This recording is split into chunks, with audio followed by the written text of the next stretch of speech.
Good afternoon. Good afternoon, everyone.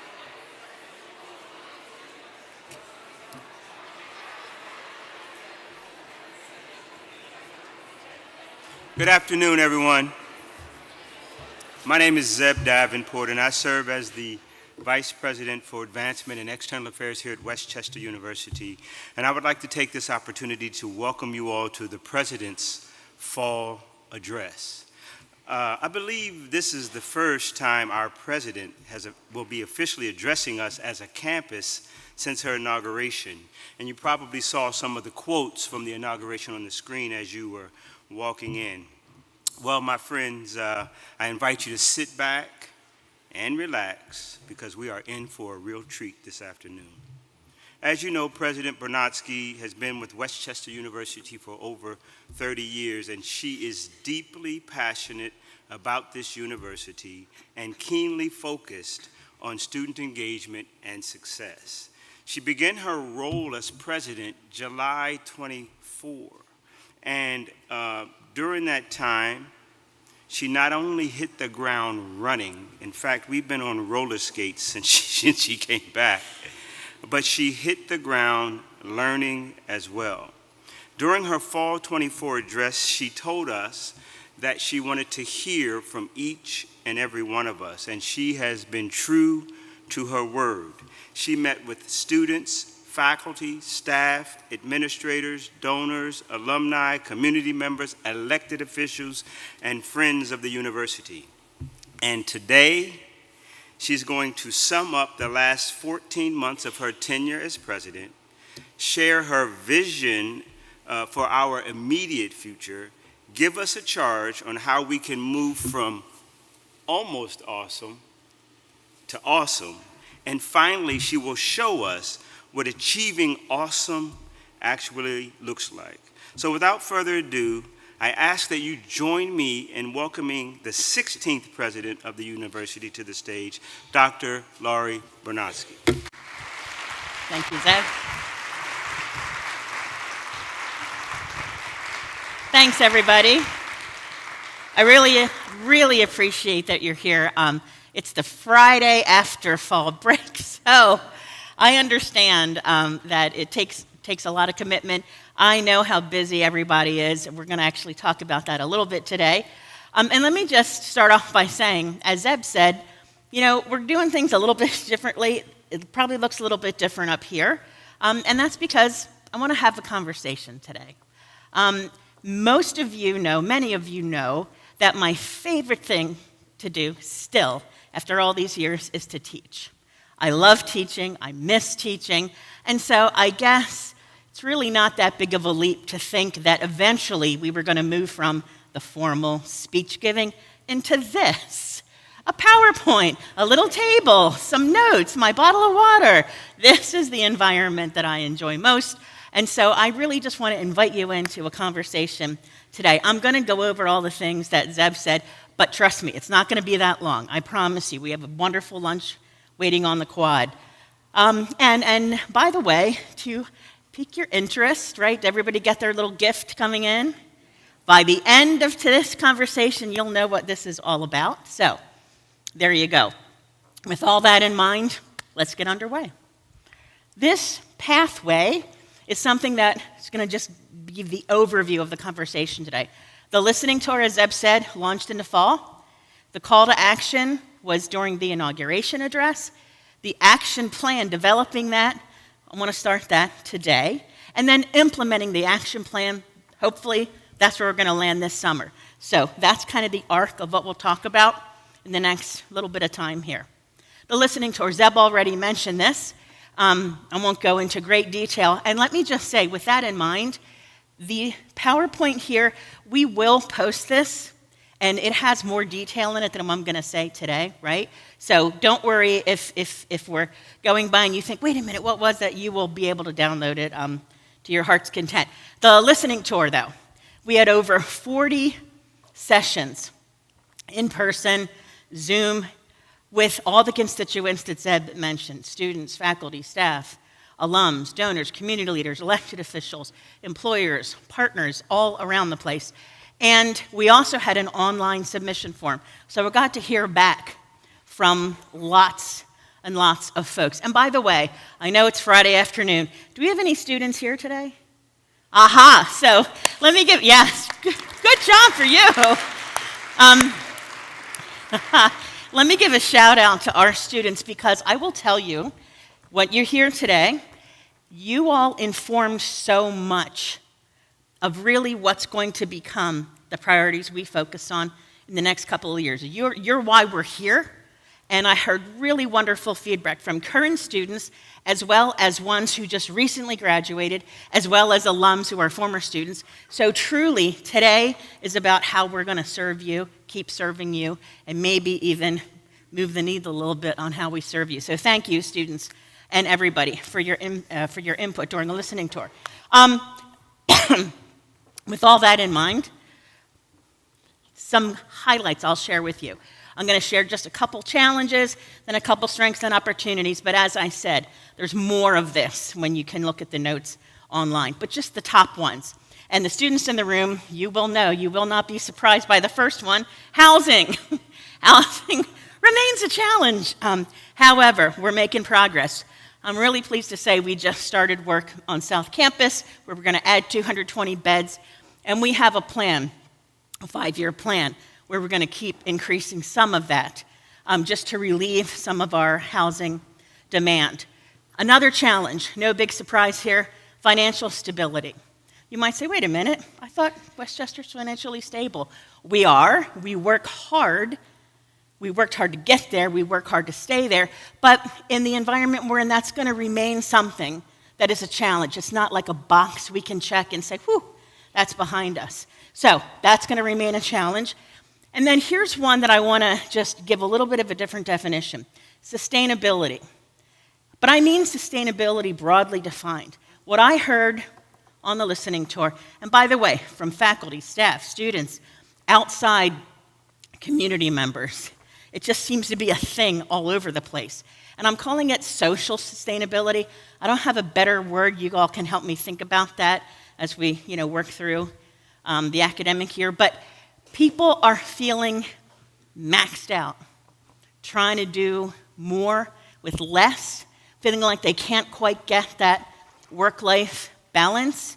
For our students, that sort of study work-life balance, like it's elusive. So that, I'm calling that a challenge for us, a broadly defined sustainability, which of course involves the other types we talk about, financial, environmental, but that social piece, that health and well-being, balance, that's a challenge. But we also have some great strengths and opportunities. I heard over and over again the creativity of this university, our ability to innovate, our adaptability, our resilience. People would say, we have grit, we have resilience. Those are wonderful strengths, absolutely. And they create opportunities for us. There's a couple other ones. Again, there's more on the website, we'll post it, but our R2 status. You probably heard us talk about R2. That designation means our high research activity, right? We have doctorates now, high research. It's a Carnegie classification. That gives us tremendous opportunities to leverage our fabulous faculty, the teacher-scholar model, how they bring students into their research, bring their research into their classrooms. Lots of opportunities there. And another one that we haven't talked as much about as a university, and that's experiential learning. This is a real opportunity. We already do this well, and I'll talk a little bit about it a little bit later on. But we do it well. It lives in a lot of our majors, but there's an opportunity for us to dial up a little bit more on that and increase some opportunities. And this is one that I heard over and over from current students, from students who had just graduated, absolutely from alums, and actually from employers, the folks who hire our students. So, challenges, strengths, opportunities.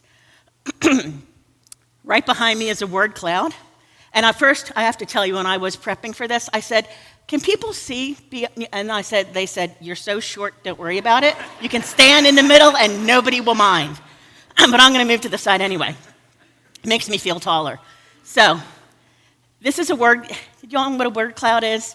You take all your data, your qualitative, I'm a researcher, your qualitative data, and a little software package. The bigger the word or the phrase is, the more often it got mentioned. So the word cloud, the size of the words, reflects how many times it came up in all different. So you can see. And really, is anything on here really surprising? No. And that's a good thing. What does that mean? It means we already have a lot of alignment. We have a lot of alignment about how we see ourselves, strengths, challenges, how others see us. So this is a good thing to have this much alignment. And it was encouraging to me to see there's this much alignment, because that's just easier to start on a plan when you kind of all are feeling kind of the same stuff. So, one other important one I want to mention. I ask people, what makes Westchester so special? What makes us different? What's our secret sauce? I'm not going to read this whole list. You can read it. But I do want to say this. This is actually an important thing for us to understand, because this is something called differentiation. We live in a competitive environment in higher ed. And even though we're doing great, we have to always be thinking about what's our competitive advantage. When I ask people, all those constituents in the listening tour, these are the things I heard. These resonate? Good, right? I mean, these are great things. These things differentiate us. This gives us a tremendous place of strength to work from when we think about where do we go from here. And ultimately, when I did the listening tour, that was the question I kept asking. I started every session. What should, what could, what will the next chapter look like for Westchester, right? So all of this came out of those conversations. Fast forward, so that was a listening tour. That was last fall. Fast forward to the spring of this past spring, spring of 25, when I was getting ready to do the inauguration address. And I understood at that point all these different things that I had heard. And it really got me thinking about how do we, as a university, how do we move to that? What does the next chapter, how do we get there? What's it look like? And I was reminded of a story. I've told this story a couple times. This is a true story.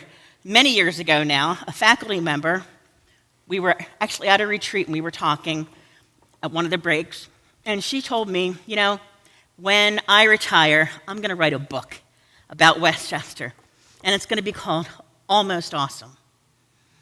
And I thought, oh. At that point, I was in administration, so I'm like, ah. But then I realized, you know what? What she meant was, we have so much going for us. We're so good at so many things. But there's some stuff around the edges, right, where you're just not quite all the way to awesome. And that really stuck with me. In all of these, that was probably, 8, 9 years ago. I never forgot that. And it has been on my mind, driving me to think, how do we get to awesome? There is really not a reason why we can't, right? But of course, that brings up the question, well, why should we? Is it just because it's like the right thing to do, or just because we can, just because we're almost there?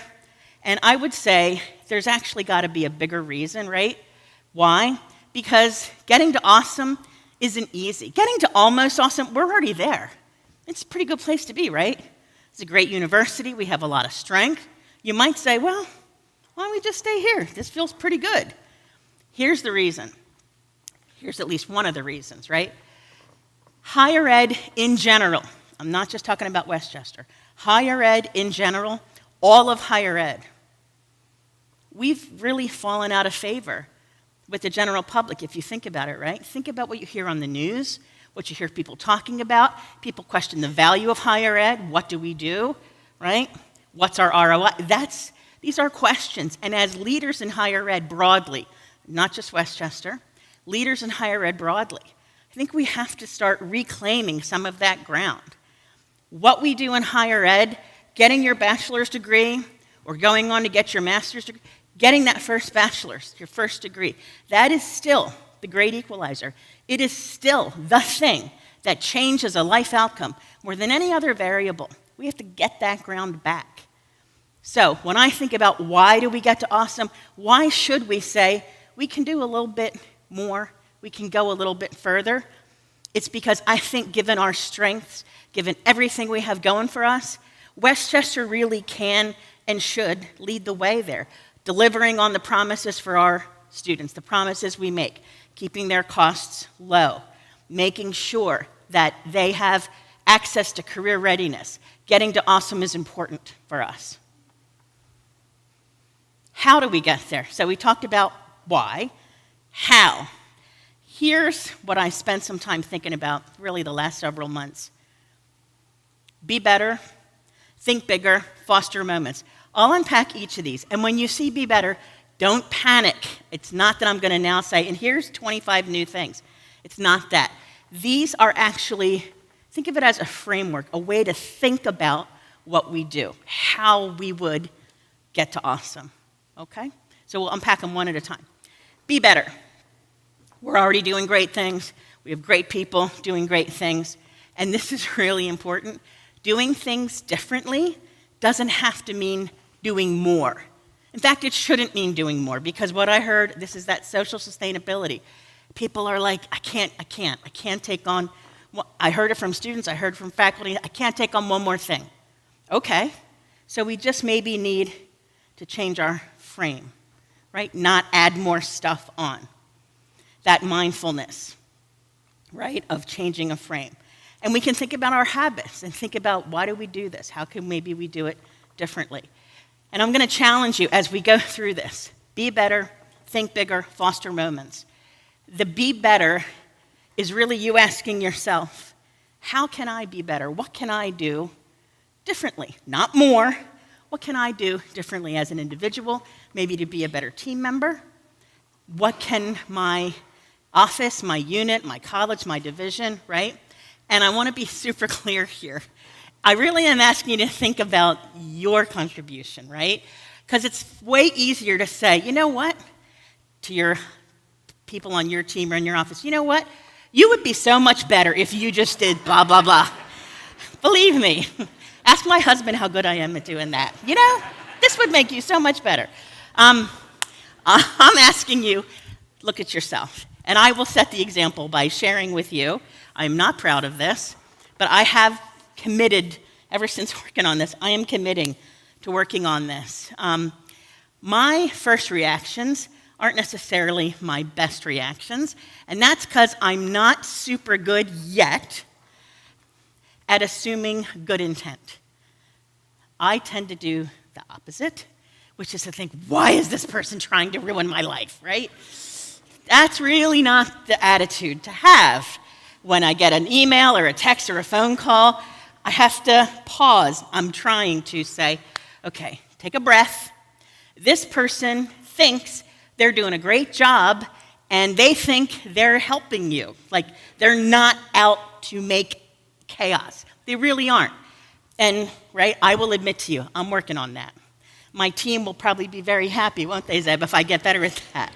So, I'm asking you to think about it like that for yourself. How could you just be a better, not do more? Is there a tweak? Maybe not. Maybe you're all way better than me. But is there something that can be tweaked? And then think about what would be, so think about that as like a personal goal. Then what about a university one? Is there something in your team that if you said, okay, let's think about it a little bit differently. Again, I'm not asking for giant, big, new thing. Just, is there something that could be done differently in your team, in your unit, in your division, right? So just think about it. Be better. Think bigger. Bigger does not mean big, new, wild initiatives. Not at all. When I am talking about thinking better, there's two phrases I hope that you'll remember. Upstream thinking and downstream thinking. There is a book by Dan Heath, ironically called Upstream, that is a fantastic read, a quick read, if you want to dive into that. But the point of this, the book opens with a little narrative or parable that's borrowed from the public health field. And it goes like this. There's two friends having a picnic by a river, and they see a child is floating down in the river and struggling against the current and really in trouble. So of course they leave the picnic, jump in, they swim out, they get the child safely to the shore. Whew. They look, now there's two kids floating down. They each jump in, swim out. They each grab one of the kids, get them safely back to the shore. Now they look up, and there's 3. So the one friend jumps and starts swimming out. The other friend starts walking up the river, walking upstream. And the one in the water says, what are you doing? Where are you? We have to save these kids. And he says, I'm going upstream to stop whoever keeps throwing these kids in the river. Upstream thinking. Now, I know that sounds, right? It's a little parable, but ask yourself this. How many times in any given week or in any given semester, how much time do you spend putting out the same fire, solving the same problem over and over? And do you see what I'm saying? That's the link. Instead of doing that, what if we were able to say, time out, can we figure out how do these kids keep getting thrown in there? Can we go solve that problem? Imagine what that would do to your work-life balance and your feeling of being maxed out if just something like that, right, could change. Do you see what I mean? So, upstream. Downstream is the other side of that coin. How many of you, and I will ask you this, or you can just laugh if you don't want to raise your hand, and you might be sitting near your boss, I don't know. How many of you have ever gotten an email sent, again, let's assume good intent. The sender thought, this will be great. You get it, and we're going to enact this policy as of tomorrow at 8 a.m., and everything just goes, right? They just blew up everything. Does that ever happen to anybody? It's happened to me. I'm sure that I have sent some of those that you've gotten. Accident, right? I didn't have bad intent. Downstream thinking. This is about just being aware. What's the impact? If for my office, this is a great policy decision or a great practice or whatever, send, and then everybody else's world explodes. That's downstream, being aware of what decisions you make, what impact they have, right? Do you see what I mean? So upstream and downstream thinking is what I mean when I say think bigger. And then fostering moments. We're actually really good at this already. Some of you have heard me talk about my years as a camp director. All between college and grad school, I worked at a camp every summer, a residential summer camp. And the kids would come in 1 week, it was overnight, residential. So we'd start with the 8-year-olds, 9, 10, and through the whole summer, you would work your way up to the 16-year-olds. By, 2/3 of the way through the summer, my staff, the team, they'd be like, ugh, another game of capture the flag. Ugh, another camp out. And we would always say, camp is for the campers. For them, it's the first time that they're doing this, the only week out of their summer, right? So when I say this, the analogy for us is college is for the students. All of our students that are here, we are here for you. So when we do, what do we do? 13 or 14 commencements in the spring, Zeb? When we're doing more than a dozen commencements in the spring, and in my career here, I have done well over 100. Guess what? For the students, that student walking across the stage for their family and their loved ones, that's their first one. That's their only one at that degree. Usually. Some overachievers get multiple masters or bachelors. But it's that moment. That's for our students in that moment. And it's not just commencement. This is what I mean when I say we're good at this. The reason this is so important, this really is a part of our secret sauce, and good news, we're already really good at this. I'm saying, let's not break this, right? We're good at this. Let's keep creating the conditions that foster moments. Let's recognize them when they happen. Now, sometimes you're not going to know for 10 years, but creating those conditions and being aware, every time when I meet with alums, even current students, I'll get notes, or students who just graduated within the last year, and they'll say, you know what, this faculty member, they changed my life. This staff person, I was having a struggle, that person, these moments happen. They are part of what make us great, and I don't want us to lose that. So these are 3 pretty straightforward things. Be better, think bigger, foster moments, right? Okay. So, why get to awesome? How get to awesome? How will we know when we've arrived? Well, again, for our students in the room, when you're all graduated and you're out doing great things and you're maybe living in a different state, maybe it's all the way across the country, and someone says, hey, where'd you graduate from? And you say Westchester University, you know how I'm going to know when we've hit awesome? When you say Westchester University, and they know that's 2 words outside of Philly, not 1 word outside of New York. That will be an awesome day. I agree, that would be awesome. How else will we know? When every student, underline, every student is thriving and has stellar success metrics and has been able to participate in experiential learning. When every student has that. When sustainability in all of its forms is just part of what we do every day. When we don't have to make special goals about it because it's just baked in to how we see our world and our work. That will be awesome. When we're trusted by our community because we're good stewards of place and we're good neighbors and we're a good resource, this public institution in the middle of this fantastic place where we live. When all of those things are happening, that's how we're going to know that we've gotten to awesome. So now for the more complex pieces. What does it look like? Well, from all the data, now some of this, if you have a good memory, I don't, but if you do, and you remember the word cloud, you're going to recognize some of these, right? These, as I really looked at that data and said, okay, what's kind of coming up? What's bubbling up here? These were some of the big themes that I saw. And so I mapped these all out.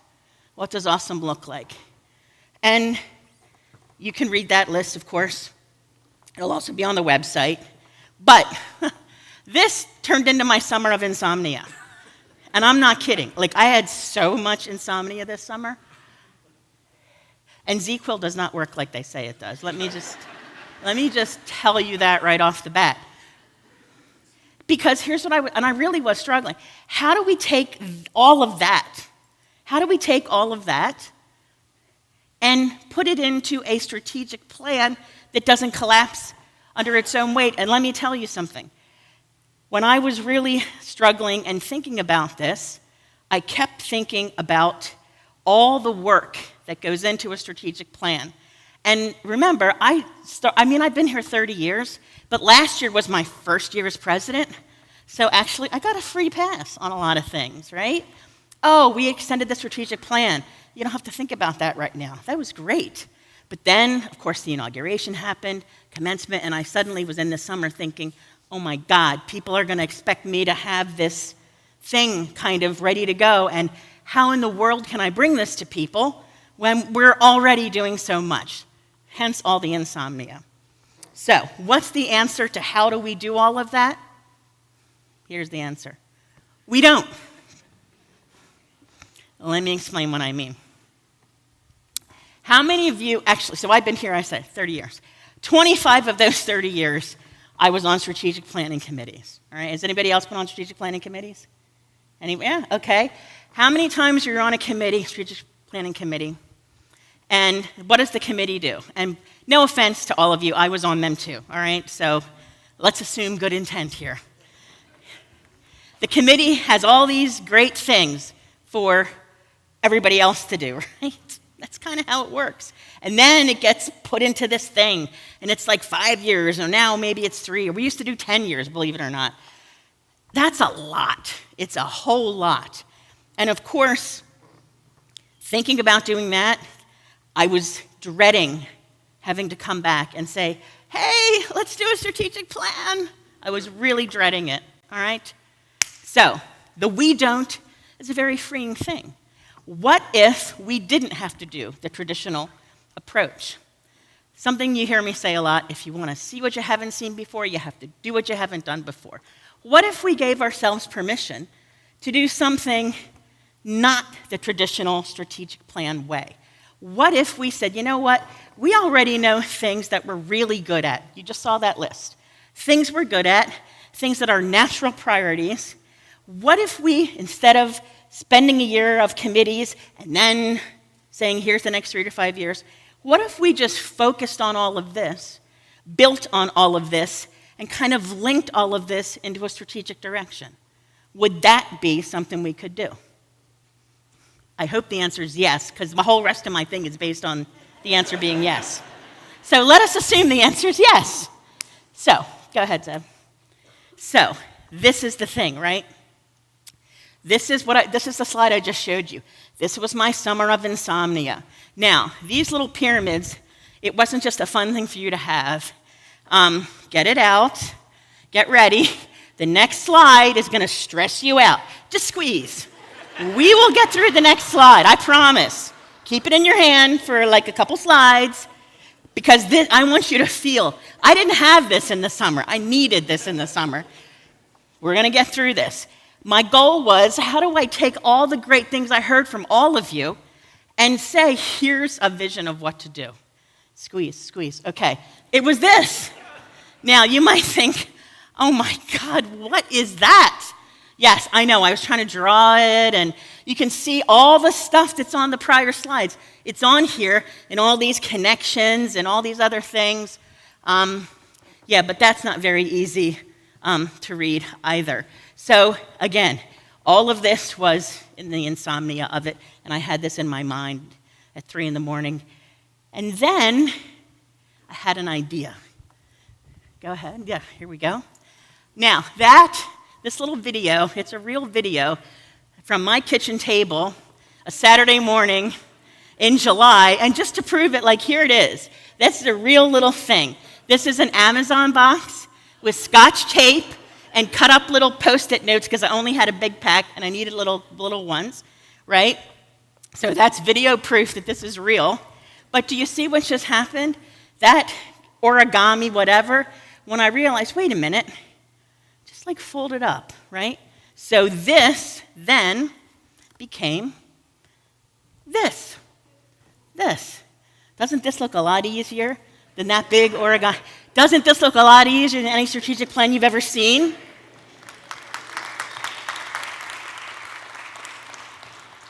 Thank you. So, here it is.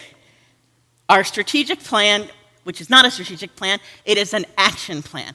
I am proposing we do an action plan in 3D. You can see on here, now I have to say, these little points of connection, that's what's up here on the slide, right? Imagine these little points, this is right from that origami slide. You can see each face, right? These are vertices, I have learned, but I'm just going to call them connectors. Thanks to Kurt Kolozinski, who said just call them connectors. It's easier. He's one of our faculty. So there you go. These connectors, right? That's the beauty of all of this, because it allows us to see the linkages in a very, very easy way. So you might be saying to yourself, okay, I see, but why is experiential learning at the top? Because that one touches all the faces, because it's at the top, right? Why is that one at the top? And I'll tell you why as soon as I fix my microphone. There we go. It's because over and over, what I heard from our students, our current students, the ones who just graduated, our alums, our employers, students who get to do experiential learning have a competitive edge when they graduate compared to students who haven't had that opportunity, right? That experiential learning opportunity makes a world of difference. And so when I start thinking about, well, wait a minute, why don't we have that for everybody? Here's the thing. We are great at this already in the majors and the examples where we have it, right? The challenge is we just don't have enough for everybody. And even if we did, there's a financial challenge for students. When I did my focus groups with the students, I would start off by asking, how many people, because I worked, I was first-gen working class, I had 3 jobs in college, like many of our students. And I would say, how many of you have a job? Actually, let me ask the students here today. How many of you are working? Okay, that's about as many hands as I saw when I said how many students are here. In the focus groups, 100% of the hands would go up. How many of you have 2 jobs? About half the hands would go up. How many have 3 jobs? About 20 to 30%. This is the reality. So if you're doing that, right, and then you have to bake into there some experiential learning that maybe means you can't go to your job, so where's the money, and you got to pay for the right? There's a financial need around this. That's something that Zeb and I have already been focused on fundraising. We have donors who are very excited about supporting students this way. So I'm putting it here because this is my question. Could WCU, could we, be the state system university where every student can do experiential learning, regardless of financial status or regardless of their major? That would be awesome. That's why that's at the top, because I think if we focus on this for like the next 2 years, let's just see what could be done, building on something we're already really good at. So, believe it or not, we're already at the end. Here's what I'm asking you to do. Some next steps. You have this little symbolic representation of what this action plan in 3D is. And all I'm going to ask you to do, I know that you're hearing this for the first time. I know it's a lot to throw at you. So I just want you to kind of take it in. Just start a conversation. Just start a conversation. Start thinking about how you can contribute. Start thinking about how you might be able to say, yeah, this is an area where I think I could make a difference. So pick an approach. We talked about the approaches. Be better, think bigger, foster moments. Does one of those approaches appeal to you, right? Or maybe more than one, but pick one, right? Pick a priority, either a priority or a connector. And then think about these 3 questions. What will you do? When will you do it, which is just a time frame. And I'm suggesting here that we keep this within 2 years. So it could be 3 months, 6 months, 12 months, 18 months, but we don't want to go out much further than that because we really want to see what are we getting done, and we'll revisit as we go, right? So what will you do? When will you do it? How will you know you're making progress? That's just another way to say, assessment, which is a word I know a lot of us hate. That's all it is. How do we know we're making progress? Doing what we thought we were doing, achieving what we thought, or what we set out to achieve. If we do all of that now, just conversations, by the spring, when you come back from hopefully a winter break where you can recharge a little bit, come back in the spring, we'll have a little template. My whole team knows, 1 pager, maybe double-sided, but 1 page, not a whole big complicated whatever. Come back and commit to writing, put it in writing, what your thoughts are. And I would just suggest, I'm going to do one for me that's a personal one, and then also a university one. I would suggest you think about doing it that way.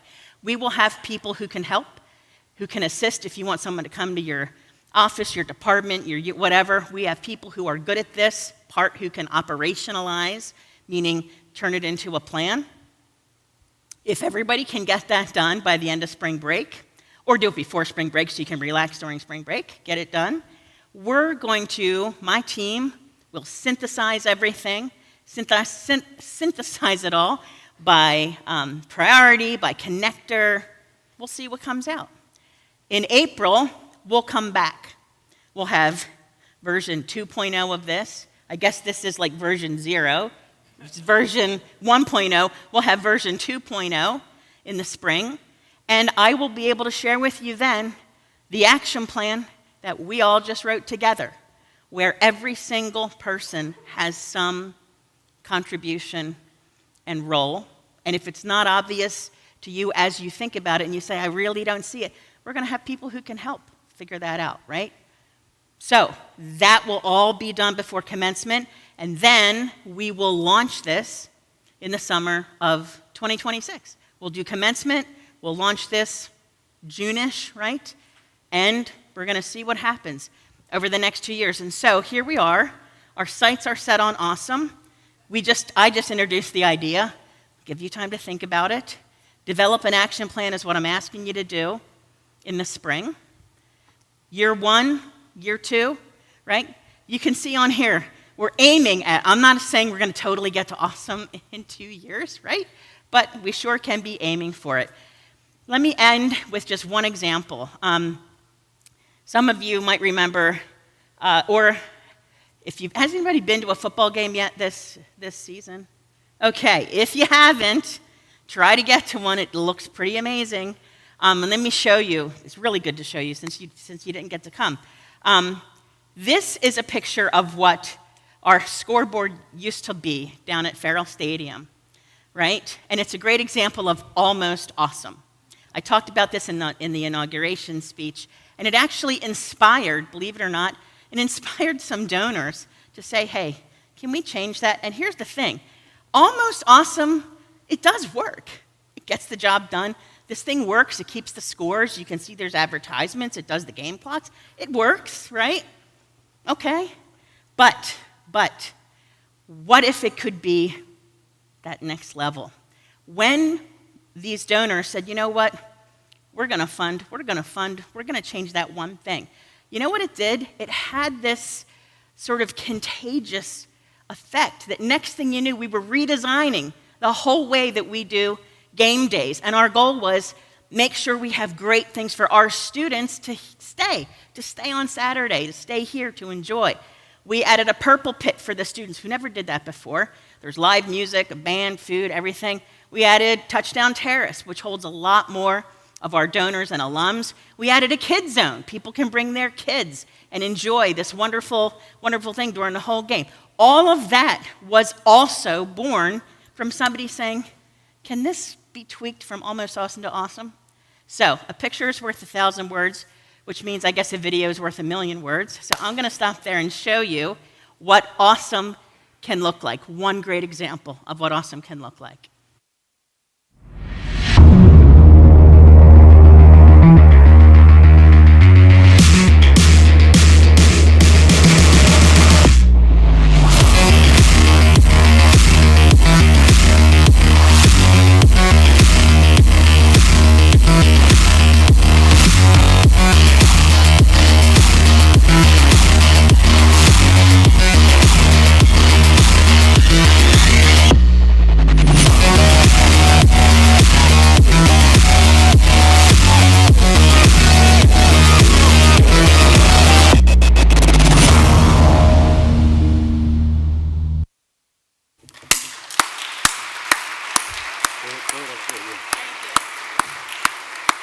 Now, folks, that's what awesome looks like.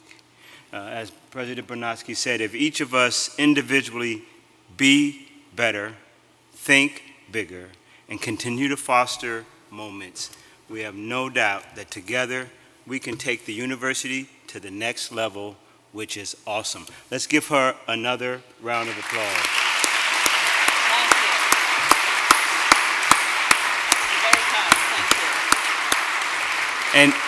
And now we'd like to invite you to join us in the quad. Take your stress balls. If some of you need to go uptown before you go to the quad, There's no stress now. That's right. Join us for food and fellowship. Thank you all so much for coming. Let's give Laurie another round of applause. Enjoy your lunch.